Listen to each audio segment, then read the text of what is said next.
అందరికీ నమస్కారం. జై శ్రీరామ్. కొన్ని రోజులుగా జరుగుతున్న కాంట్రవర్సీ ఏంటంటే చిన్నజీర స్వామి వారు శివద్వేషం నింపుకుని మాట్లాడుతున్నారు ప్రతిసారి. ఇది కరెక్ట్ కాదు అని చెప్పి కొంతమంది బాగా అగ్రీస్ అవ్వటం జరిగింది. దీంట్లో ఉన్న విషయం ఏంటంటే నాకు అనిపించింది కూడా అదే. కొంతమంది ఏంటంటే వారి ఫాలోవర్స్ కానీ వారి భక్తులు కానీ ఏమంటున్నారంటే వారెక్కడ శివానంద చేశారు, శివానంద వారు చేయలేదు, ఏమన్నా బూతులు తిట్టారా, అలాగే ఆదిశంకరాచార్యులను ఏమన్నా బూతులు తిట్టారా అని చెప్పి వారు అంటున్నారు. కాకపోతే ఇక్కడ బాధ కలిగించేది ఏంటంటే బూతులు తిట్టడం ఒకటే తప్పు కాదు, ఇక్కడ శివుణ్ణి తగ్గించాలి అని చెప్పి ఉన్న 18 పురాణాల్లో మాయ మాత్రమే గొప్ప అని చెప్పి ఆ విధంగా వ్యాఖ్యానం చేసి బాధ పెట్టిన కొన్ని సిచ్యువేషన్స్ ఉన్నాయని ఇటు వర్గాల్లో కొంతమంది చెప్పడం జరిగింది. నాకు అనిపించింది ఏంటంటే ఆలాహల భక్షణ అనేది చాలా అభ్యంతరకరంగా ఉంది నాకు. పార్వతి దగ్గరికి వెళ్ళాడు పరమశివుడు. ఇలాంటి సన్నివేశం వచ్చిందో విషం తాగమంటున్నారు వాళ్ళు, ఏం చేయమంటావు అని అడిగాడు. కాళేశ్వరిగా వెంటనే తాగుంది ఆవిడ. ఎంత మోడర్న్ లేడీయో ఆవిడ. విషం తాగాలి, ఏం చేయమంటావు అంటే లోకం కోసం అయా తాగేం పర్వాలేదంది. తన మంగళ సూత్రం మీద ఆవిడకు ఉండేటటువంటి విశ్వాసం ఎంత గట్టిదో చూడండి ఆవిడ పార్వతి. సరే, ఇక వచ్చేటప్పటికి విషం కాస్త అయిపోయింది, చేతిలో పోసుకున్నాడు, ఎంత పుచ్చేసుకున్నాడు. అచ్యుతాయ నమః, అనంతాయ నమః, గోవిందాయ నమః అయిపోయింది. అయ్యో ఇప్పుడు మా ఆవిడ పర్మిషన్ వచ్చిందయా, ఇప్పుడు నాకు తాగడానికి లేకుండా చేస్తే నా పరువు పోతుందయా అన్నాడు. పాపం చేతికి కొద్దిగా అంటుకుని ఉంది కదా, సరే దీన్ని కాస్త అని పాపం దాని కాస్త నాకేమన్నాడు ఆయన. అది లోపల నుంచి కిందకి దిగకుండా మెడ పట్టి ఆ విషయాన్ని అక్కడే ఆపింది. గరళ కంఠుడు అయ్యాడు ఆయన. మనకి తెలుసు కదా. అంటే నాకు ఇక చాలా మందికి చాలా అభ్యంతరకరంగా ఉంది. అలాగే శివలింగం ఇంట్లో పెట్టుకోవటం అనేది కూడా చాలా అభ్యంతరకరంగానే ఉంది. పెట్టుకోవద్దు అనటం ఇది తప్పే, ఎవరు చెప్పినా తప్పే. యతీశ్వరుడు శంకరాచార్యులు కూడా యతీశ్వరుడు, ఆయన పరమాత్మ స్వరూపం. ఆయన చేసిన పనులు ఆయన చేయలేదు అని స్టేట్మెంట్ ఈయనే కాదు, ఎవ్వరిచ్చినా తప్పే. అది ఎవ్వరిచ్చినా తప్పే.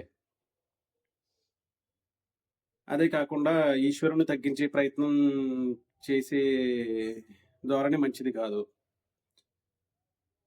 ఇంకా విష్ణు భక్తులు, శివభక్తులు ఇలా ఎప్పుడు మనకి గొడవలు జరిగినా కూడా శంకరాచార్యులు వచ్చిన తర్వాత అన్నిటికీ ఒక మార్గాలు వేశారని చెప్పి పండితులు, గురువులు చెప్పడం జరిగింది. అది ఒక మంచిగా ఆమోదించబడిన విషయం. అది ఎవరికి వారు పూజించుకోవచ్చు, ఇష్టదైవాన్ని మధ్యలో పెట్టుకుని పంచాయతనం. అలాగే అమ్మమ్మ పీఠాలో అది వారు చేయలేదు అని డిక్లరేషన్ చేశారు. ఆయన అభిప్రాయం చెప్పాల, డిక్లేర్ చేశారు. ఇక్కడ మీరు ఒకసారి వీడియో పెట్టుకుని చూస్తే ఆయన డిక్లేర్ చేశారు. దీనికి పూజ్యులైన బంగారాయ శర్మ గారు ప్రశ్నించడం జరిగింది ఆయన బాధ్యతగా. ఆయన ఏమైనా ప్రశ్నించారు, మీరు చేసిన వ్యాఖ్యానానికి ప్రమాణం ఉందా, ప్రమాణం లేకుండా మీరు ఎందుకు ఇలా మాట్లాడుతున్నారు, సరే పండిత చర్చకి రండి, మీరు నిరూపించండి, నిరూపించలేని పక్షంలో మీరు దండం కింద పెట్టి ముక్కు నేలకు రాసి నమస్కారం చేయాలి, అది కూడా ఎవరికి, శంకరాచార్యుల వారికి అన్నారు. శంకరాచార్యుల వారికి ఎవరైనా నమస్కారం చేయాల్సిందే అనేది నా ఒపీనియన్. ఆ స్టేట్మెంట్ ఎందుకు ఇచ్చారు ఆయన, ఆయనకి బాధ కలిగింది శంకరాచార్యుల గురించి అన్నారు కనుక, ఆయన ఏదో పర్సనల్గా అన్నారని కాదు. అలాగే బంగారాయ శర్మ గారు ఇంకో ఇంటర్వ్యూలో కూడా మాట్లాడుతూ ఈయన తప్ప ఇంకా ఎవ్వరూ కాంట్రవర్సీగా మాట్లాడరు, అహోబిలం జీయర్ స్వామి వారు కానీ మిగిలిన ఇతర వారు కానీ ఎవ్వరూ కాంట్రవర్సీగా మాట్లాడరు అని ఒక స్టేట్మెంట్ ఇవ్వడం జరిగింది. తర్వాత ఏమో మరి ఇది అలుసైపోయిందో ఆయన మాట్లాడి మంచి మాట నాకు అనిపించింది. అహోబిలం జీయర్ స్వామి వారు ఒక వీడియో చేసి పెట్టారు. అది మన జీయర్ స్వామి వారిని పొగుడుతూ తప్పు కాదు పెట్టి బంగారాయ శర్మ గారు అన్న మాటని ప్రస్తావించారు ఆయన. కానీ బంగారాయ శర్మ గారు అన్న ఉద్దేశం, విధానం అన్నీ ఇప్పటికీ యూట్యూబ్లోనే ఉన్నాయి. అది పక్కన పెడితే కొంతమంది నాన్వేషణ అనే ఛానల్ వాడు ఒక దేశద్రోహి. వాడు ఏ విధంగా అయితే బత్తాకాయలు పట్టుకున్నాడో అదే విధంగా అదే సాంప్రదాయాన్ని పుణికిపుచ్చుకొని అదే విధంగా కాషాయ వస్త్రానికి ఆమోదించి కొంతమందిని తిట్టడం స్టార్ట్ చేశారు. ఒక బామ్మగారు, ఈవిడ వైష్ణవ సాంప్రదాయంలో ఉన్నారు. ఈవిడనైనా మిగతా ఎవరినైనా శివద్వేషం ఉందని క్లియర్ కట్గా వీడియోస్లో అర్థమవుతుంది. ఆయన మాట్లాడిన దాంట్లో పార్వతిని అడగటం ఏంటి, ఓకే అడిగాడు, వచ్చిలోపు ఈయన తాగేటువంటి ఎక్కడ ఉంది అది? ఈయనకి నచ్చినట్టు ఈయన చెప్పుకుని వెళ్ళిపోవచ్చు, ఇంకెవరో బాధపడకూడదు. ఉం? యతీశ్వర్లు అంటున్నారు మీరు. శంకరాచార్యులు యతీశ్వర్లు కాదా? ఈయనకంటే గొప్పవాడు కాదని మీరు అనుకుంటున్నారా? ఎందుకు అనుకోవాలి అలా? శంకరాచార్యులు చాలా గొప్ప ఆయన. పరమాత్మతో సమానమైన స్థితి కలిగిన వారాయన. వారిని ఎందుకు ప్రతిసారి వారిని తీసుకొచ్చి రామానుజాచార్యులు వారిని హైలైట్ చేయాలని చూసి చాలా జరిగినాయి.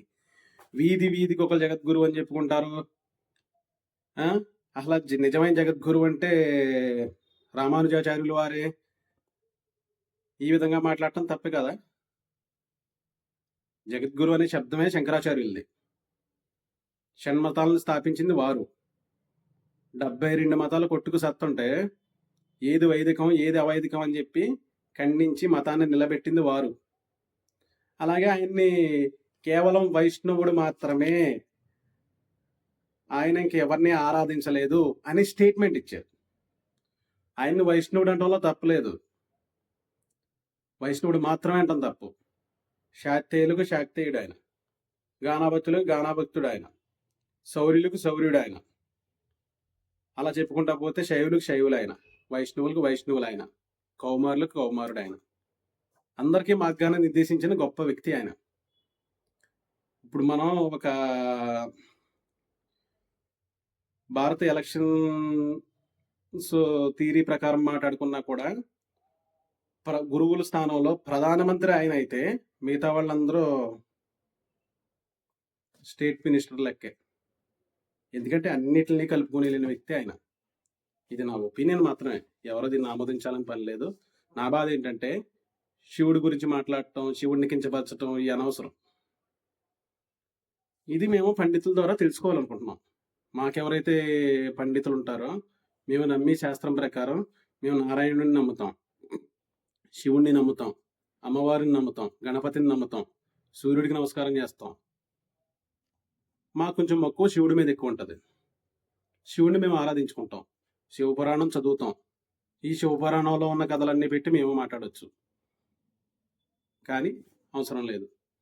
కానీ ఏమన్నంటే కొంతమంది ఏంటంటే కామెంట్స్లో ఏమంటున్నారు, గరిగిపాటి నరసింహారావు గారు అనలేదా, చాగంటి వారు చెప్పలేదా అంటే, గరిగిపాటి వారు విష్ణుమూర్తిని పొగిడిన రోజులు ఉన్నాయి, అమ్మవారిని పొగిడిన రోజులు ఉన్నాయి, శివుణ్ణి పొగిడిన రోజులు ఉన్నాయి. వాళ్ళు పురాణాలు బేస్ చేసుకుని 18 పురాణాలు ప్రామాణికంగా మాట్లాడిన మాటలు ఉన్నాయి.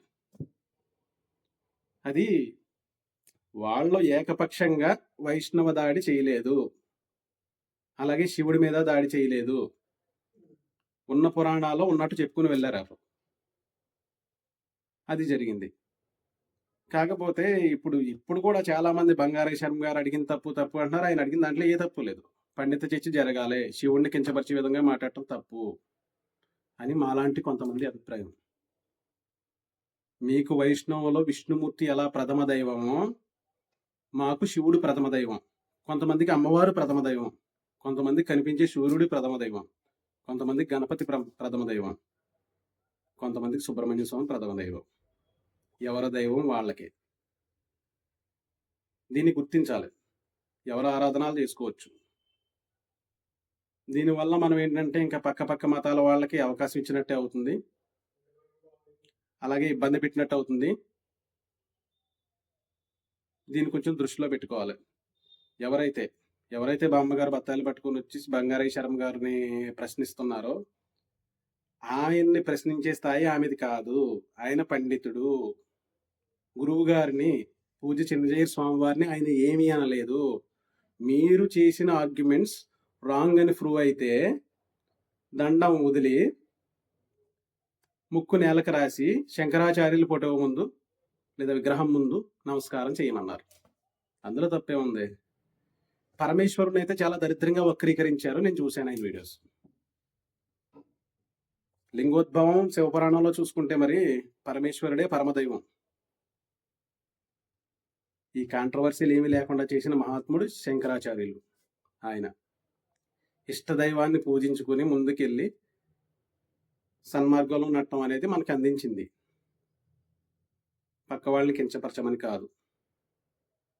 ఇది ఎవరు చేసినా, రోజు ఎవరు ఎన్ని వీడియోస్ చేసినా, మనం ఎన్ని యూట్యూబ్లో చూసినా దీనికి సమాధానం మానేసి సోమవారం అని చేశారు అంటే మనకున్న హిందూ పీఠాల్లో మెయిన్గా గుర్తింపున్న పీఠాల్లో ఎవరికి వారు సేవా కార్యక్రమాలు చేస్తూనే ఉన్నారు.